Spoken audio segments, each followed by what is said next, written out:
다음 중 금융기관이나 기업이 보유하고 있는 장기성 유가증권, 대출 채권, 외상매출금 등의 자산을 담보로 증권을 발행하여 투자자에게 매각함으로써 자금을 조달하는 금융.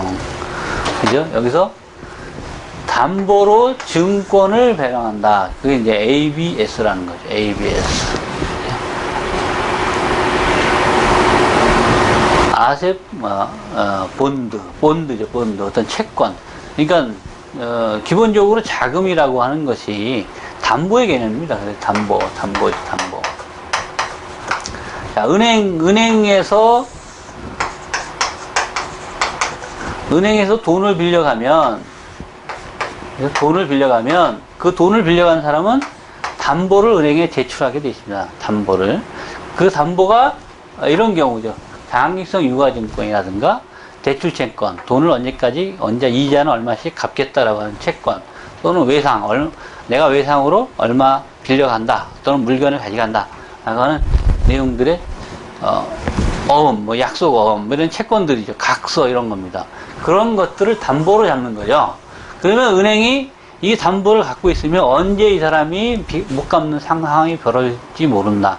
자기네가 리스크를 부담하게 되는 거죠. 망할 수 있는 가능성이 발생이 됩니다. 그래서 이 은행은 재빨리 이런 거를 넘기죠.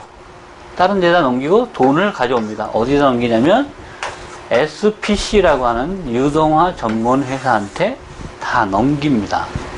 이걸 넘기죠. 이쪽으로. 은행에서 잽싸게 넘깁니다. 그러면 돈을 회수하는 거죠. 일부. 물론 이게 빌려준 돈이 100원인데, 예를 들면 100원인데, 은행이 이쪽으로 넘길 때 100원짜리를 넘기면서 100원을 다 받지는 못하겠죠. 얼마 정도 할인된 95원을 받겠죠. 그렇지만, 여기서 언제 어떻게 망할지 모르기 때문에 은행 입장에서는 95원을 확보해 놓는 것이 훨씬 더 안정적입니다. 그죠? 그러면 이 SPC 회사는 미쳤냐, 그죠? 자기가 그 폭탄을 그대로 갖고 있게. 그래서 이 회사가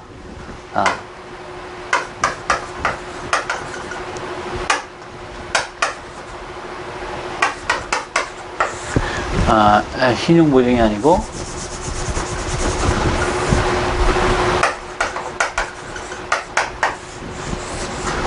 신용평가, 이게 망할 확률을 계산하는 회사입니다.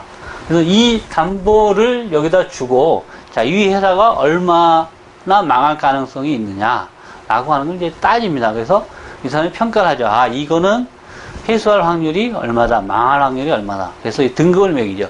AAA냐, AA냐, 그죠? 옛날에 여러분 보셨나 모르겠는데, AA 등급, A 등급, A 플러스, 마이너스, B 등급, BBB, BB, 이런 거죠. 여기 이하는 쓰레기. 이건 언제 망할지 모른다. 이건 망할 확률이 굉장히 높다라는 거고요. 여기 정도야 돼야 그래도 좀 안정적이다라는 겁니다. 이 사람들이 평가를 해서 이런 정도 값을 주는 거죠. 우리나라 신용 등급이 이제 이 정도 됩니다. 이 정도 되면 이거를 사는 사람, 일반인들이 이걸 삽니다. 이걸 증권을 하라는 거죠. 증권을 발행하는 겁니다. 이거 신용 등급을 받아가지고 안정하니까 당신이 이걸 사도 망할 확률이 이 정도 되니까 이거를 사십시오라고 파는 겁니다. 그래서 일반 민간인들이 사는 거죠. 이걸 증권화라고 합니다. 유동화 증권. 이거를 ABS라고 합니다. ABS. 특별히 요런 것들을 이제 ABS라고 합니다. 요 담보가 특별히 이제 주택 저당이라면 주택 저당 채권, 즉 모기지, 주택을 빌려가면 주택을 사기 위해서 빌려간 돈에서 이자를 얼마씩 계속 갚겠다라고 하는 것, 이것이 이제 주택 저당 채권인데, 그걸 대상으로 했을 때 특별히 이 ABS를 MBS, 모기지라고 MBS라고 부릅니다. 특별, 이게 담보가 뭐냐에 따라서 구분하는 거죠. 그래서 이와 같은 형태입니다. 그래서 유동화라고 하는 회사가 이런 ABS, MBS를 발행을 하는 거다. 그래서 그 증권을 우리는 ABS라고 한다. 여기서 리츠라고 하는 건 뭐냐면 이러한 유동화 회사가 아니라 아예 부동산을 전담으로 해서 이와 같이 SPC보다 실제로 개발을 할 수 있는 그런 회사를 만든 게 리츠죠, 리츠. 일반인들로부터 주식을 팔아서 또는 뭐 채권을 만들어 팔아서 돈을 모아가지고 그거를 부동산을 개발을 하거나 또는 관리 운영, 부동산을 하여튼 투자를 해서 수익을 창출해가지고 돌려주는 뭐 이런 회사, 그걸 전문으로 하는 회사를 리츠라고 합니다. 리츠. 다음 중 대중교통 중심 개발 TOD입니다. TOD. 트랜짓 오리엔티드 디벨롭먼트. 이 얘기는 뭐냐면 어떤 역이 있고 여기 있고 그러면 시가지를 역을 중심으로 해서 컴팩시티를 하는 거죠. 여기를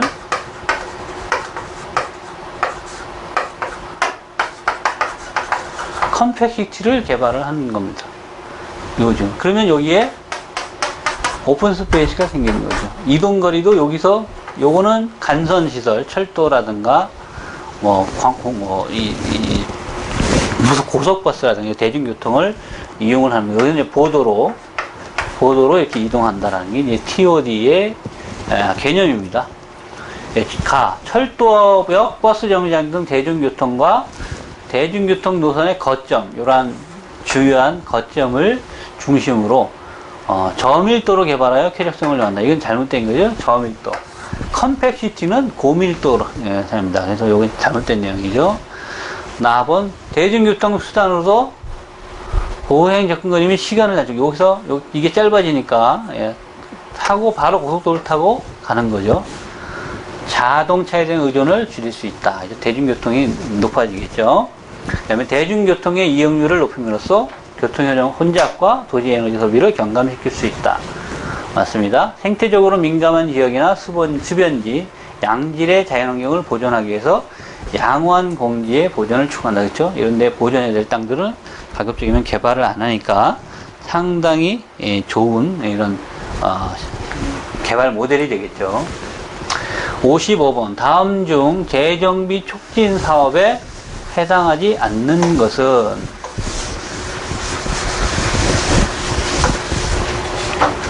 자, 재정비 촉진 사업이 무엇인가에 대한 개념을 좀 알고 갈 필요가 있겠습니다.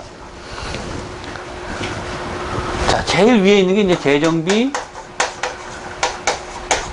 촉진 사업입니다. 촉진 사업. 촉진 사업 하는 거니까 뭔가 특별한 거구나. 그죠?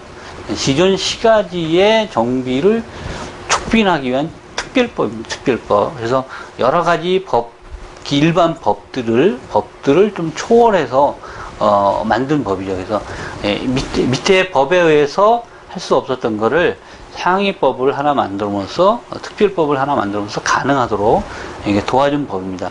여기서 하는 사업은 크게 촉진 사업이라고 분류되는 게 이제 4가지가 있는 겁니다. 4가지. 기존 시가지 정비를 하는 겁니다. 이게 뭐냐면 첫 번째가 정비 사업이죠. 정비 사업.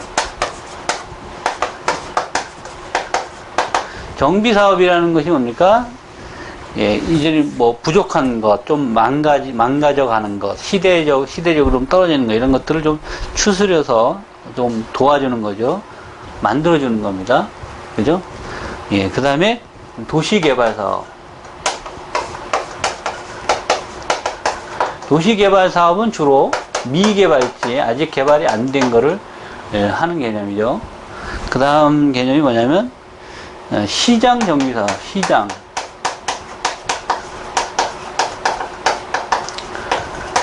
기존의 전통적인 시장이 백화점이나 대형 유통시설에서 어려움을 겪고 있죠. 그런데다가 시설 자체가 전통시장은 낙후되어 있기 때문에 이용이 굉장히 불편하다 해서 그런 쪽에 주차장도 만들어주고 뭐 지붕도 씌워주고 하는 그런 돈 들여서 하는 사업들을 하는 거죠. 재정비 촉진법에 의해서 그런 사업들을 할 수 있도록 예산과 제도를 만들어준 겁니다. 그 다음에 이제 도시계획 시설 사업.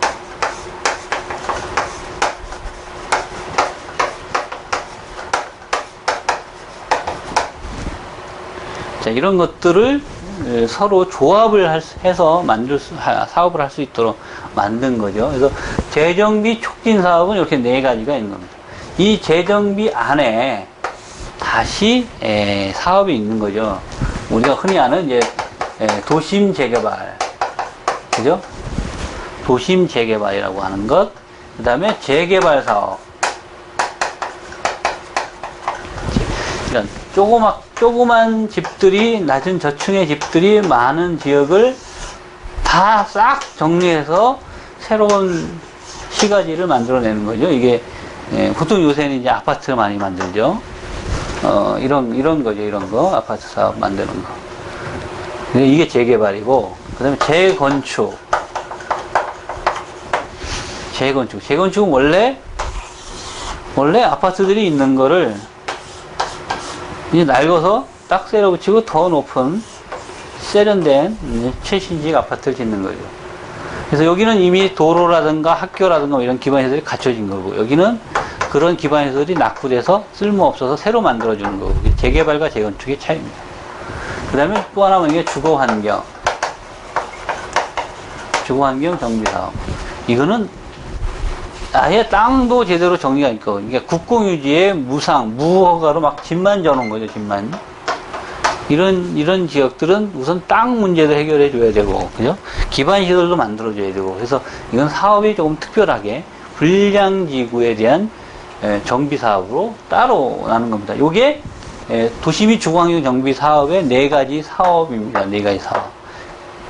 그 네 가지 사업과 또 도시 안에서 이루어지는 도시 개발 사업, 신규 개발 사업과 또 시장 정비 사업과 또 여러 가지 이루어지는 기반시설 사업, 이런 것들을 정비촉진법에서 묶어주는 겁니다. 묶어서, 자, 도심 재개발 사업과 도시개발 사업을 동시에 할 수 있도록 하나의 사업으로, 과거에는 개발법에서 각각 사업을 하는 건데, 이거를 한꺼번에 하나의 사업으로 묶어서 사업할 수 있는 형태로 만들어주는 제도입니다, 이게. 그게 재정비 촉진 사업이죠. 그래서 거기에 해당되지 않는 거는, 여기, 택지개발 촉진법에 해당이 안 된다. 요 정도 기본적으로 여러분이 알고 계셔야 이런 문제를 쉽게 풀어낼 수가 있습니다. 정리를 좀 해주시고요.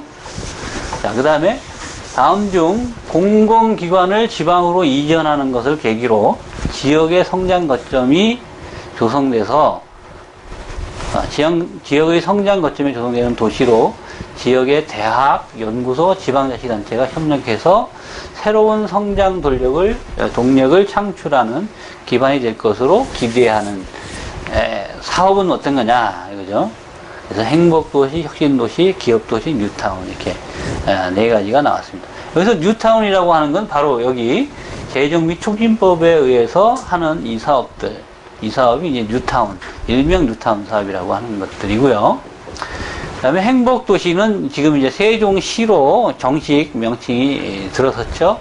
행정복합도시, 이제 공주, 대전 옆에 공주 지역에 짓고 있는 것이 이제 행정복합도시, 주요 정부기관이 들어가는 거고요. 혁신도시라고 하는 건 지금 여기 얘기한 공공기관, 정부 투자기관도 여러 가지 공사들이 이제 각 지역마다 할당돼서 이제 내려가가지고 새로운 동력으로 하려고 하는 거고. 그 다음에 이제 기업도시는 이제 민간 기업한테 투자를 통해서 지역의 어떤 사업을 창출하고자 하는 겁니다. 자, 그래서 여기서의 답은 이제 혁신도시인데요. 여러분들이 우리나라 국토계획, 국토에 대한 어떤 마인드를 조금 정립을 하실 필요가 있는데요. 자, 우리나라 도시는 이제 수도권, 서울하고 인천, 경기, 이 일대가 주로 개발했죠. 전 인구의 50%가 이제 살고 있고, 전 재산의 70% 정도가 여기 다 몰려 있죠. 그 다음에 이제 부산이 있는 거죠. 그죠? 그래서, 국토에 대한 정책은 이거를 어떻게